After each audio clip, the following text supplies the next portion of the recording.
What's up, guys, and welcome to another episode of Soccer on Wheels.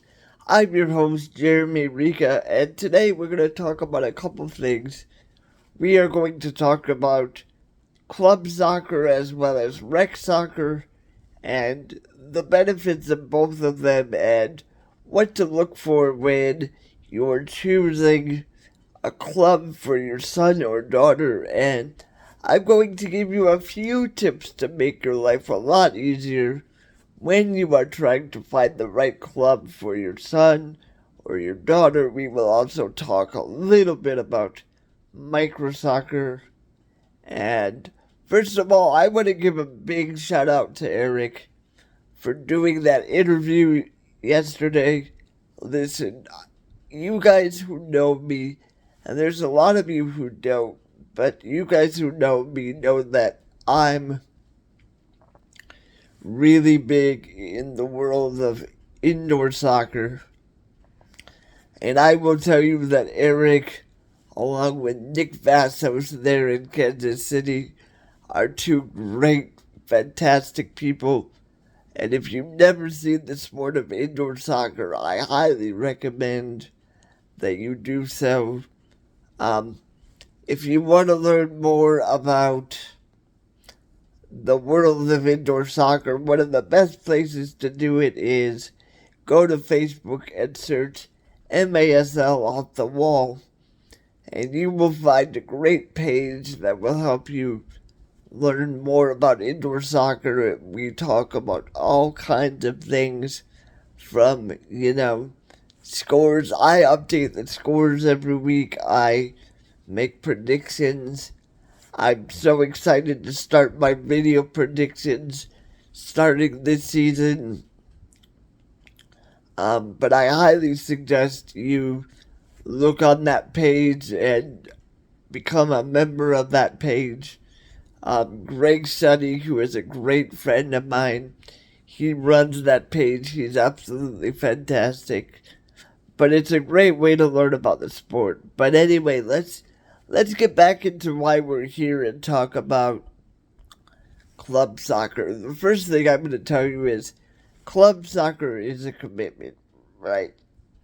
And when you talk to parents, one of the most common things I hear from parents is, I wasn't aware of the amount of commitment that was required for my son or daughter to play club soccer. And so the one thing I will advise you as a parent specifically, well, not even as a parent really, but as a parent or as the person who is going to be playing for a specific club, the one thing I will say is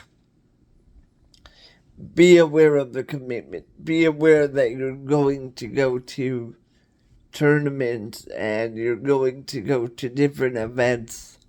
Sometimes you'll be traveling. Now, it's not all the time, right? I mean, you can join a team within a club that does not travel. But if you're going to get into the select soccer side of things, be aware that you will be traveling. There is a huge level of commitment. Now, the one thing I will say is when choosing a club, there are three things that I want you guys to look for. And I'm going to go over those three things. And if you follow these three things, I think you will be able to find the right club for you. And as a parent, you will be put at peace of mind when it comes to, okay, we made the right choice. The first thing I want you guys to be aware of is club size, right? Club size is a really, really big deal because as a coach, and I've been coaching for almost 10 years now, and as a coach, the one thing I hate to see is I hate to see kids join programs and then they get lost. And, they become just another number. And the fact is, the bigger the club is, the more likely that is to happen. Am I going to say it happens all the time? No, there are very large clubs that do a phenomenal job with making sure that everybody is placed where they need to go. And I'm not going to say that if you join a big club, your son or daughter isn't going to be able to play and they're just going to be forgotten about, because that's not always the case.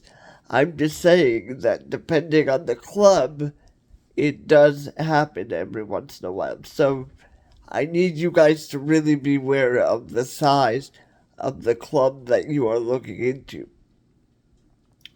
The other thing is, I want you to look at the philosophy of the club. Are they more focused on winning, or are they more focused on development? Now, as a coach, I lean more towards the side of development. I think developing players is a really big deal when it comes to, having them play a sport, but also growing into fine young men and women. Like, when I was in Milwaukee and I worked for the Milwaukee Kickers, we were more focused on development because, a lot of the kids that I coached, they went from club soccer, select soccer, to playing in high school, playing in college. And, one of the things that I think is really important is that development. Now, do I think that we need to lose sight of the fact that, kids want to win? No. And there are a lot of clubs out there, excuse me, didn't mean to stutter, but there are a lot of clubs out there that, they do focus on winning. They focus on winning tournaments. They focus on winning leagues. They focus on going to nationals. And listen, there is nothing wrong with that. If that's what your kid wants to do, then that's the type of club that you need to find. But the thing is, just remember that there is going to be life beyond club soccer, right? Because a lot of these kids, especially if they're serious about the sport, they are going to want to go beyond club. They're going to want to play high school. Most of them will want to play in college. And sometimes they'll want to go beyond that. It really depends how far they want to take the sport. But for me specifically, I look at development because the fact is, one injury could change the whole outlook of what somebody wants to do. So I think it's important to remind kids, listen, I know you love the game, I know this is what you want to do, but you also have to be aware of the fact that one injury could change literally everything. So I think it is important to look at the environment and, look at what kind of philosophy that they have and figure out which philosophy fits your child's personality, because the last thing you want to do is set your child up for failure. You never want to put your kids somewhere they don't want to be, because at the end of the day, if you do that, they're not going to get anything out of it. So I think it's really important to talk to your child and say, hey, what if you're going to play the sport, what is important to you? Do you care more about winning, or do you want to learn skills beyond the X's and O's? And really, the last thing I want to talk about is finding a club that fits your time commitment. Because the reality is, there are some clubs where 95% of their teams travel, and they're going out of state for tournaments. They're going out of state almost every other weekend, and you gotta pay for the hotel. You gotta pay for this, you gotta pay for that. And then there's some clubs where you can focus on, your child playing locally.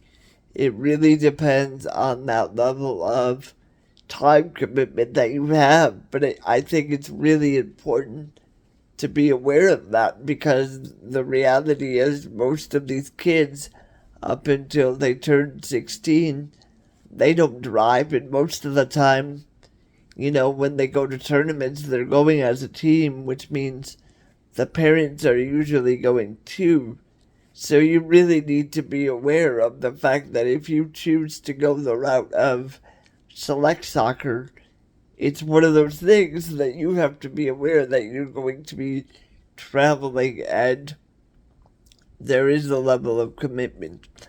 The one thing I will say as a side note to that is, if you are willing to make that commitment, be willing to make that commitment. And what I mean by that, and this is specifically for the athlete, but also for the parent, to be honest, it's one of those things that if you make that commitment, you have to realize you're going to be practicing 3, 4 times a week. You're going to be playing games on the weekends. You're going to be traveling. You're going to be doing this. You're going to be doing that.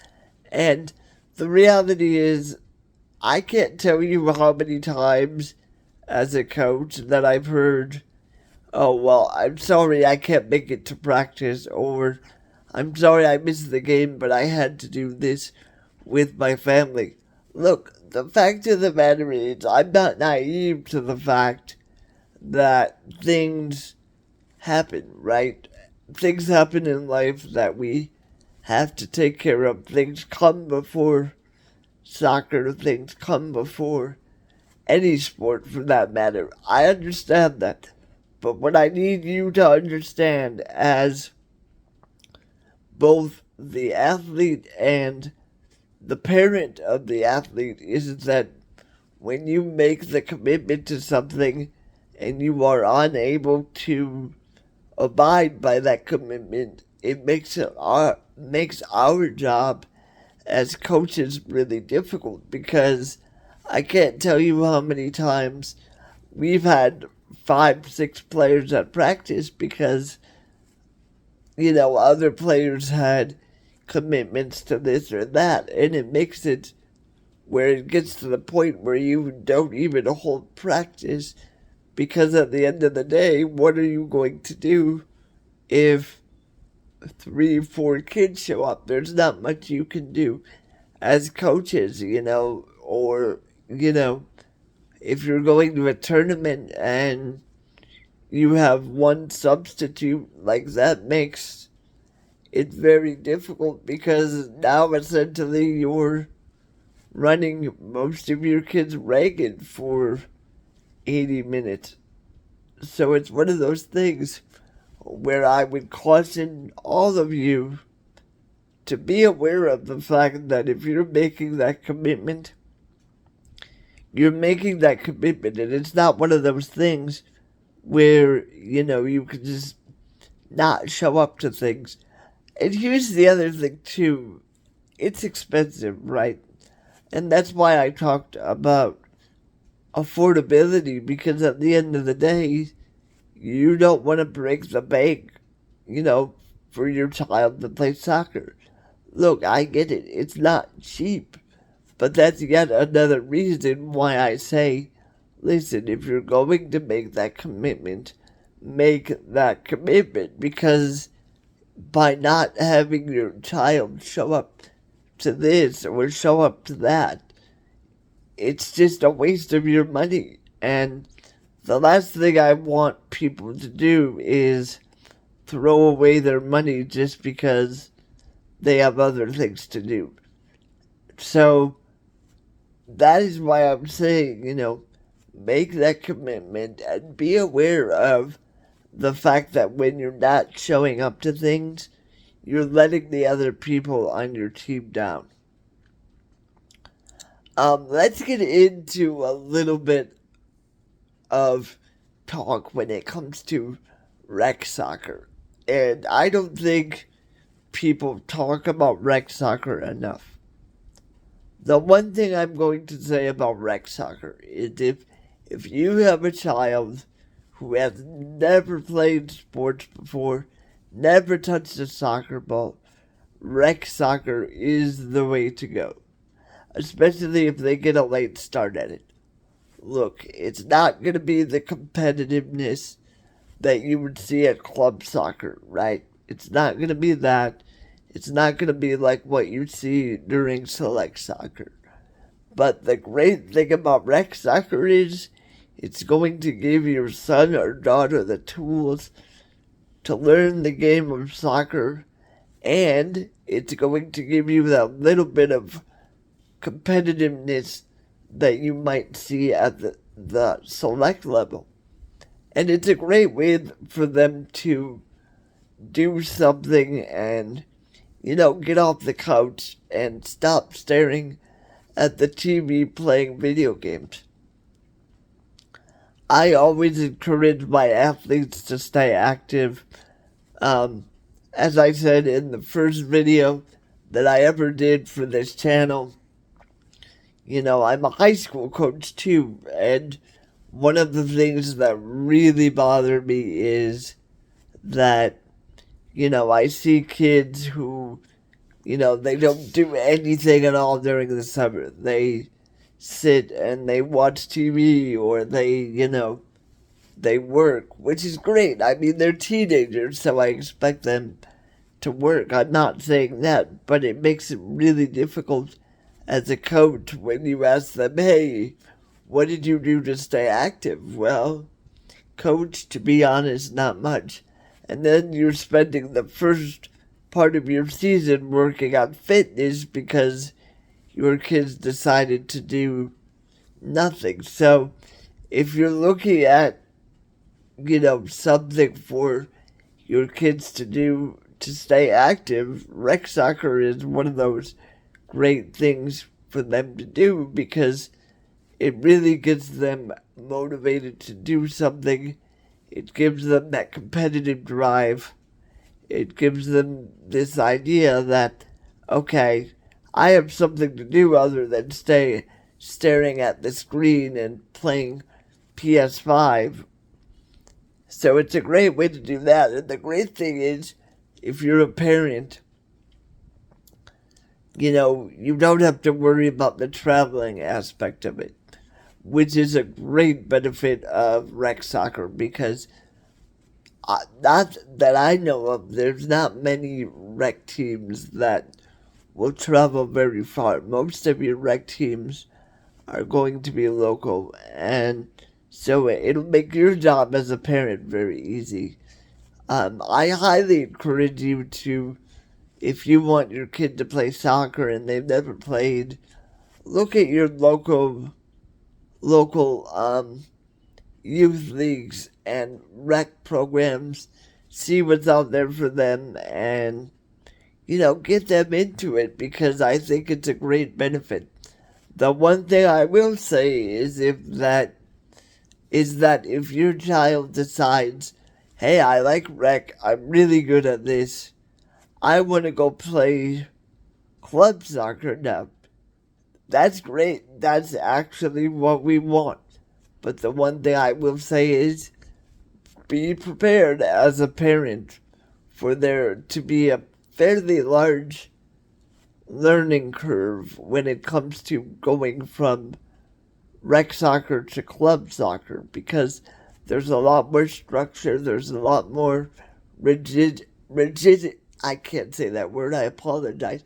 There's a lot more structure, there's a lot more, I don't know the right word for it, but it's definitely more structured, and it's not like a free for all, right? There's things that we're going to expect you to do, and it's one of those things that it takes kids a while to be okay with that, because when you go from rec soccer where all you're doing is playing and learning a little bit, to club soccer where it's, okay, now we're practicing, we're going to tournaments, we're, doing this, that, and the other thing, we're traveling. It's a huge learning curve, so be prepared for that. The last thing I'm going to talk about is microsoccer. Now, listen, I'm a firm believer that every kid on this earth should play soccer. I might be a little biased because I love the sport. I love what I do. I love coaching. I love spending time with kids. And I truly believe that soccer is something that is so valuable for kids.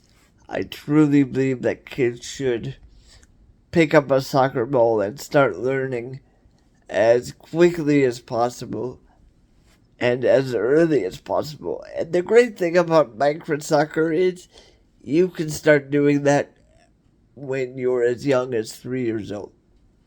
And the great thing about microsoccer is it's going to teach them the very, very, very basics of the sport of soccer, as well as, let them have fun. Because let's face it, if your child is 3 years old, their attention span is going to be very slim. So microsoccer is designed to create activities that are going to help them learn the sport, as well as encourage them to stay active and have fun. And sometimes when you look at different clubs or different organizations, there are some organizations where you can start as early as 3 years old and stay at that same organization until you're 19. So there is a very good possibility that some of your kids could go to an organization and do microsoccer and work their way all the way up to club soccer and select soccer within the same exact organization. So I think microsoccer is a great way to, learn the sport. I think it's a great way for young toddlers to pick up a soccer ball, have some fun. And the great thing is, most of these people that teach kids soccer are teenagers and young kids themselves. And a lot of these kids who are teaching microsoccer love kids, and they just love being around kids, and it's a great environment for everyone involved. And as a parent, you can usually stay for the sessions, and it's not like you have to leave or anything. So I think microsoccer is a great way to start if, you have a toddler who you want to pick up the game of soccer. I also think rec soccer is a great way to go in terms of if you're an older kid and you want to play but you don't have experience. I think rec soccer is the way to go. And I will always encourage people to play club soccer because I think there is a great sense of continuity in terms of being with your teammates several days a week and being around your coaches who are trying to make you better several days a week, going to tournaments, spending time in hotels together, having that camaraderie. And listen, as a parent, the fact of the matter is you're going to spend time with a lot of other parents and probably make friends along the way. So I think it's a great way for parents and children alike to really hone their skills or, start learning things about the game of soccer depending how old they are. So I think, from microsoccer all the way up to select soccer, I believe there is an importance of learning the game of soccer. I mean, there's a reason that soccer is the most um, known sport in the world. There's a reason why they call it the World Cup. There's a reason why you see so many kids wanting to play and so many kids idolizing people like Messi and Ronaldo and Mbappe, and it's all because they play soccer. And if you look at these guys like Messi and Mbappe and Ronaldo, they started out with microsoccer. They started out with probably rec soccer. I don't know exactly, but my point is they started at a very young age.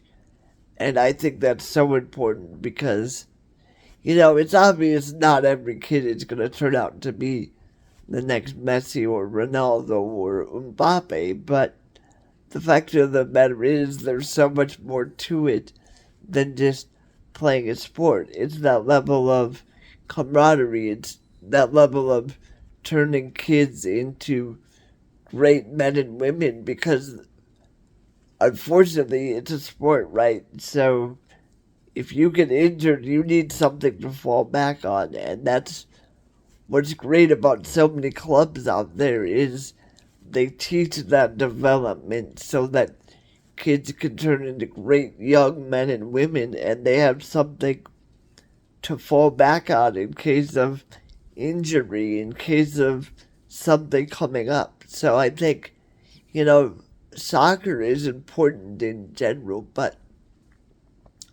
the one thing that I've seen over the years is, and you see it all the time, the people that play soccer, it becomes more than just playing a sport. It becomes me turning into a great young man or a great young woman and doing great things. I mean, I see it all the time.